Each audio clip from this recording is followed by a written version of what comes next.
एक होती है प्राकृतिक आपदा, जिसमें मानव का वश नहीं चलता, और एक होती है मानव निर्मित आपदा, जिसके जिम्मेदार हम खुद होते हैं। इन दिनों हिमाचल प्रदेश में जो आपदा आई हुई है उसे आप लोग प्राकृतिक आपदा कह सकते हैं, लेकिन ये प्राकृतिक आपदा भी मानव निर्मित है। यानी इस आपदा में हुए इतने भारी भरकम नुकसान के लिए हिमाचल प्रदेश का सिस्टम और सरकार तो जिम्मेदार है ही, साथ ही लोग भी जिम्मेदार हैं। आज डीएनए में हम सबूतों के साथ ये साबित कर देंगे, लेकिन सबसे पहले हम आपको दिखाते हैं कि हिमाचल प्रदेश में जो आपदा आई है वो कितनी भयानक है। शिमला के एक रिहायशी इलाके में हुए लैंडस्लाइड का एक वीडियो सामने आया है, जिसे देखकर आपका कलेजा कांप जाएगा।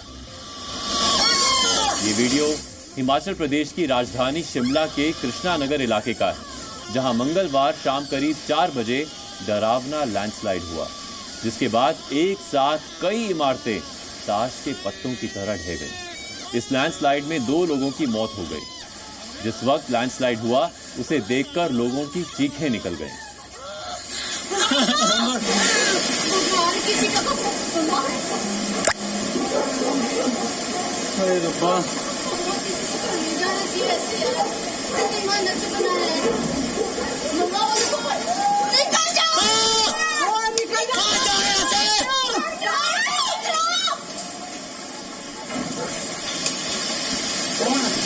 बाबा बिल्डिंग के अंदर लोग हैं, इसमें नीचे आ रहा है, वो देखो खाली हो गया बस सारा।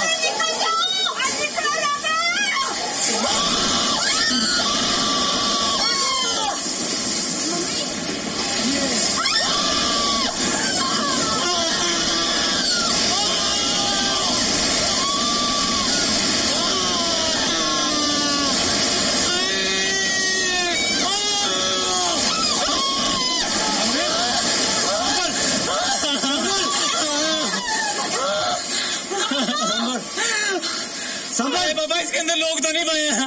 नहीं खाली कर देते हैं। पीछे हट जाओ, पीछे हट जाओ यहाँ से।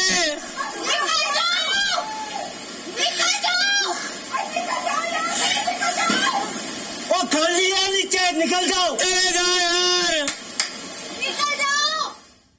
ये वीडियो देखकर आपको अंदाजा हुआ होगा कि हिमाचल प्रदेश में बारिश और लैंडस्लाइड की घटनाओं से हालात कितने भयानक हो चुके हैं। लेकिन हिमाचल में तबाही का ये एक लौता वीडियो नहीं है। एक और वीडियो आपको दिखाते हैं। ये वीडियो भी शिमला का है। सोमवार को नगर निगम का स्लॉटर हाउस भूस्खलन के बाद तबाह हो गया।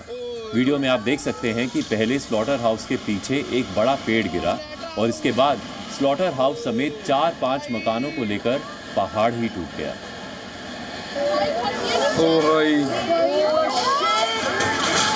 इन्होंने नमा बनाया ऐसी कार हले नमा घर सी वो भी गया।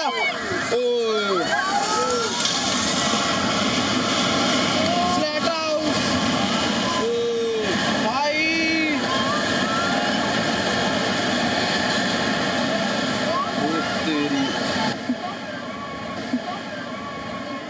भाई गया। अब हम आपको एक और वीडियो दिखाते हैं। हिमाचल प्रदेश में आई प्राकृतिक आपदा ने इस बार कितना कहर बरपाया है, ये भी उसकी एक तस्वीर है।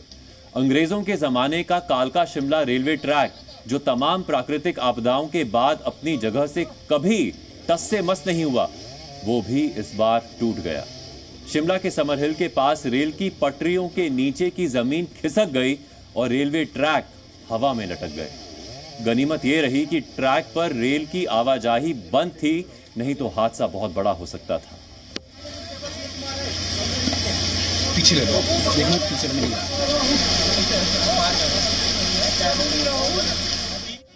हिमाचल प्रदेश में लैंडस्लाइड और इमारतों के ढहने की ऐसी ही तस्वीरें 4 दिनों से सामने आ रही हैं। सबसे ज्यादा नुकसान शिमला और मंडी जिले में हुआ है। 11 से 14 अगस्त के बीच बादल फटने और भूस्खलन की 170 घटनाएं हुई हैं। इनमें करीब 10,000 मकानों को नुकसान पहुंचा है। अब तक 60 से ज्यादा लोगों की मौत हुई है। इनमें से करीब 20 मौतें अकेले शिमला में हुई हैं। भारी बारिश और भूस्खलन की घटनाओं के कारण 500 से ज्यादा पेड़ गिर गए हैं।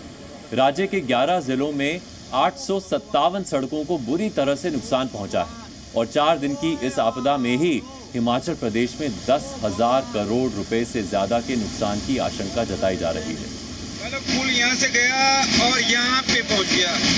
ये देखो यहाँ पे, ये देखो यहाँ पे पुल।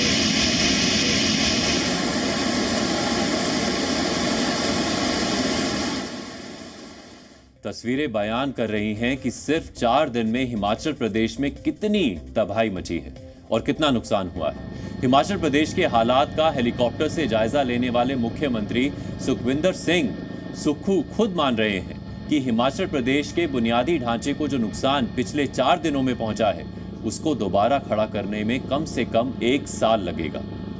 अभी सारी चीज़ों को देखते हुए यही कह सकता हूं कि नुकसान का आंकड़ा 10,000 करोड़ के करीब है। सर कितना चैलेंजिंग है आपके लिए? हमने देखा है पूर्व मुख्यमंत्री 1 साल, हाँ, ये पूर्व मुख्यमंत्री जी का मैं धन्यवाद है।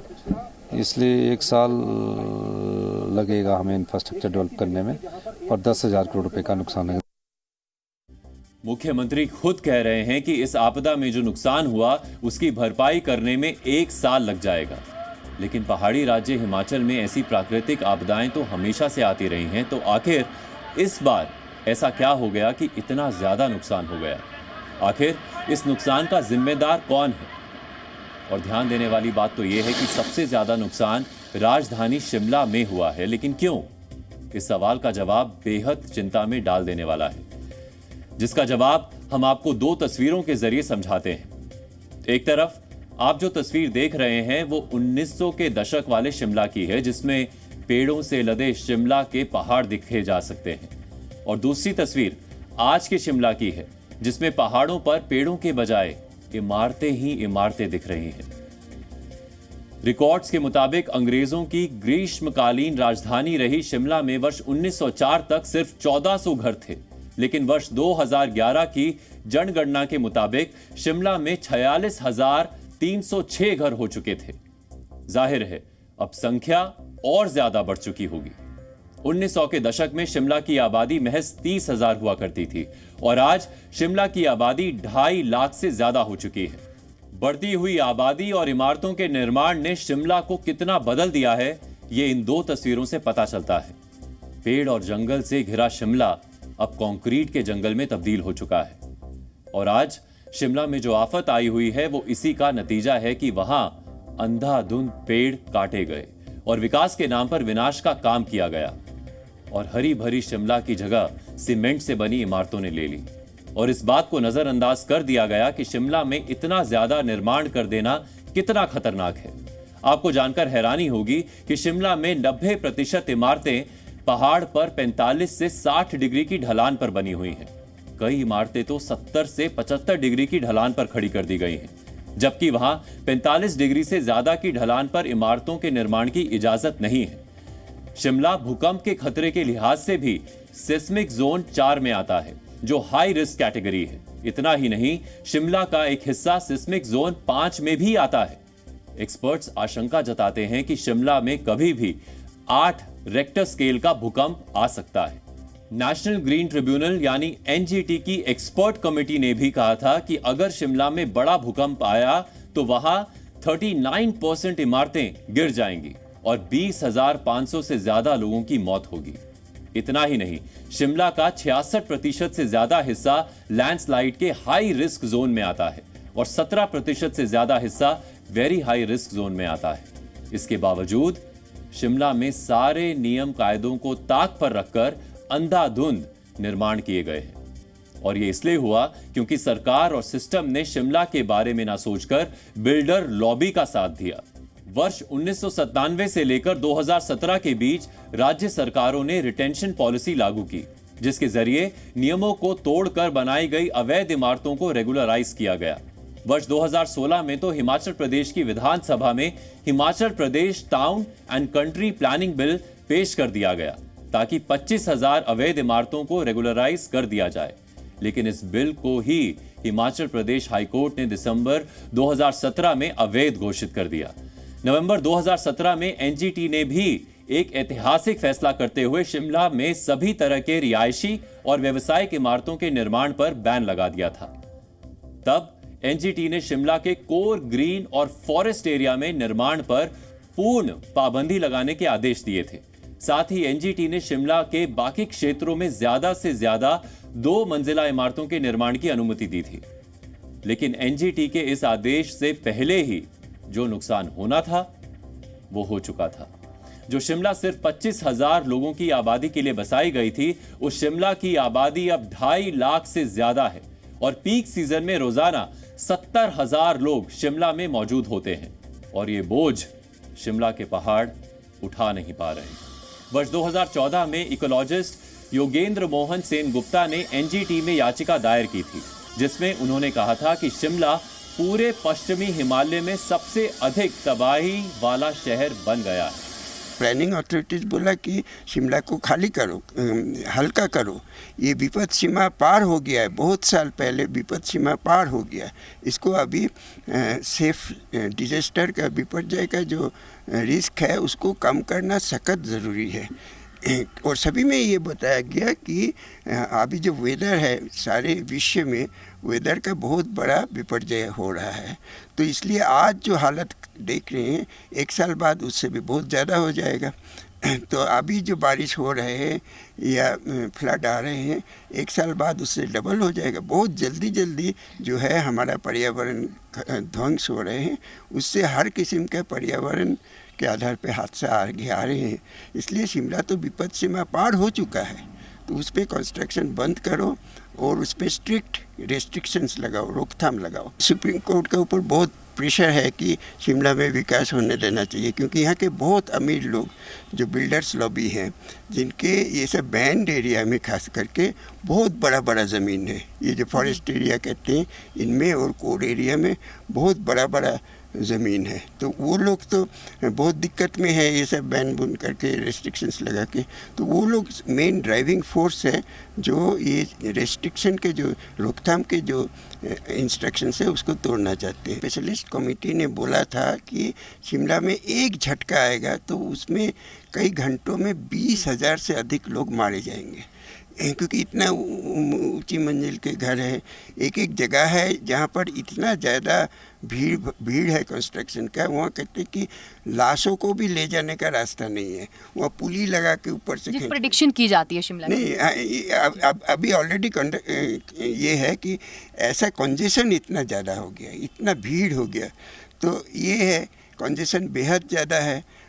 तो जिसमें कहते हैं कि 14 से 16 तक बारूदी सुरंग है, यानी जहाँ पर 45 डिग्री के स्लोप से ऊपर 60 डिग्री 70 डिग्री में घर बनाया गया, बहुमंजिली घर बनाया गया। और जहाँ सोचिए आप फिर वो घर गिरेंगे तो वो तो अकेला नहीं गिरेंगे, वो जितना घर उनके नीचे है उनको भी लेके गिरेंगे। और हम लोग कह रहे हिल साइड कोलैप्स, पूरा जो पहाड़ के जो साइड है वो साइड के साइड गिरेगा, एक घर गिरने का सवाल नहीं है, तो पूरा के पूरा जो है वो गिरेगा।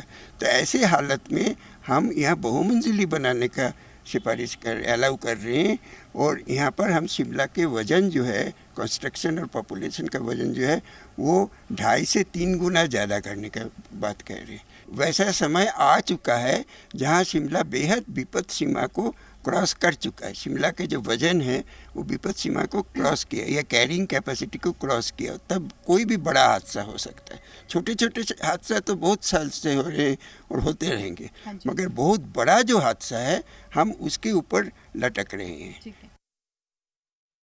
एक अनुमान के मुताबिक शिमला में करीब 10,000 इमारतें हैं जो अवैध तरीके से बनाई गई हैं। सवाल है कि आखिर ये इमारतें कैसे बन गई? क्या सरकार को ये सब दिखाई नहीं दिया या सरकार ने सब कुछ देखकर भी अनदेखा कर दिया? ये विवाद का विषय हो सकता है, लेकिन इस बात को लेकर कोई विवाद नहीं हो सकता कि आज शिमला में जो तबाही मची हुई है उसकी सबसे बड़ी वजह यही है कि शिमला में आबादी और इमारतों का बोझ इतना ज्यादा बढ़ चुका है कि पहाड़ों के लिए इस बोझ को सहन कर पाना मुश्किल ही नहीं, नामुमकिन होता जा रहा है। आपको पता ही होगा उत्तराखंड के जोशी मठ की हालत आबादी और निर्माण कार्यों की वजह से क्या हो गई है, और अब शिमला भी जोशी मठ की राह पर चल पड़ा है। 4 दिन की बारिश में पहाड़ ढह रहे हैं, इमारतें गिर रही हैं और हजारों इमारतें हैं जिनमें दरारें आना शुरू हो गया है। जी न्यूज की टीम ने शिमला में रहने वाले लोगों के पैरों तले से खिसकती जमीन पर एक ग्राउंड रिपोर्ट तैयार की है, जो अब हम आपको दिखाते हैं। ओ बाबा, बिल्डिंग के अंदर लोग हैं, इसमें नीचे आ रहा है, वो देखो खाली हो गया सारा।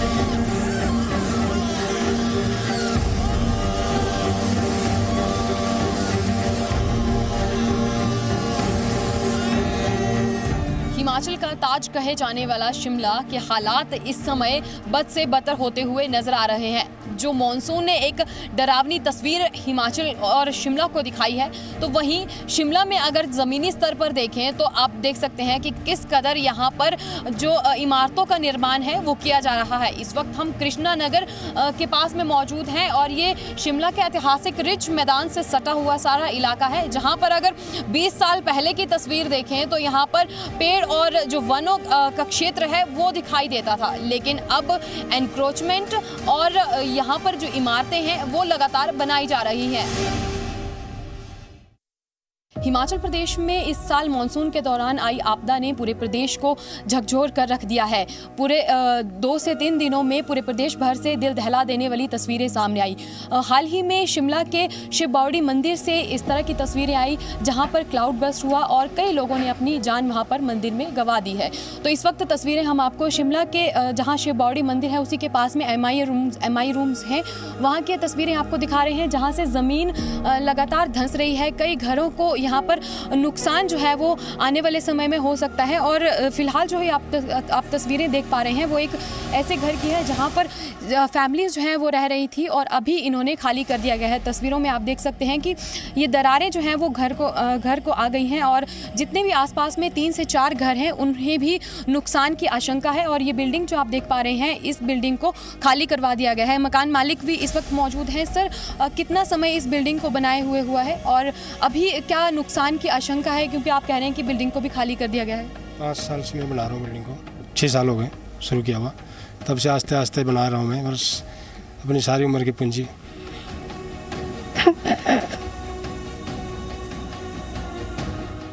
सर, यहाँ पे कुछ फैमिलीज रह रही थी? मेरे फैमिली तो बाकी तो कोई नहीं थी। अभी सर कितना टाइम हो चुका है जब से ये दरारें आ रही हैं और आपने इस घर को खाली कर दिया है? 3-4 दिन से आ रही दरारें, 3-4 दरारें आ रहे हैं। बाकी क्या, कितना सर खतरा लग रहा है जो आसपास के घर हैं उन्हें भी? अब मैडम ज़मीनी बैठ रहे हैं तो फिर खतरा तो बोल ही सकते कि ज़मीनी बैठ रहे हैं पूरी, तो अगर आप ठीक खड़े हैं और ज़मीन नीचे से खिसकी तो आप क्या कर सकते हैं? बिल्डिंग बनाई बहुत अच्छी है, मतलब ज़मीनी पूरी पहाड़ी चल रही तो क्या कर सकते हैं? तो क्या पानी की निकासी यहाँ पर अगर देखें ऊपर की तरफ वो सही से नहीं हो पाई है जिसके कारण ज़मीन धंस रही है? सीपीडब्ल्यूडी की जो निकासी है वो प्रॉपर नहीं है, पर चलो वैसे जो आम बिल्डिंग है वो हमने प्रॉपर खुद ही की है, निकासी अच्छी से की है, ऐसी बात नहीं है। पर चलो अब बाकी तो ऊपर वाले ही बता सकते क्या हो सकता क्या नहीं हो सकता। इन्होंने नवा बनाया सी घर हले। जी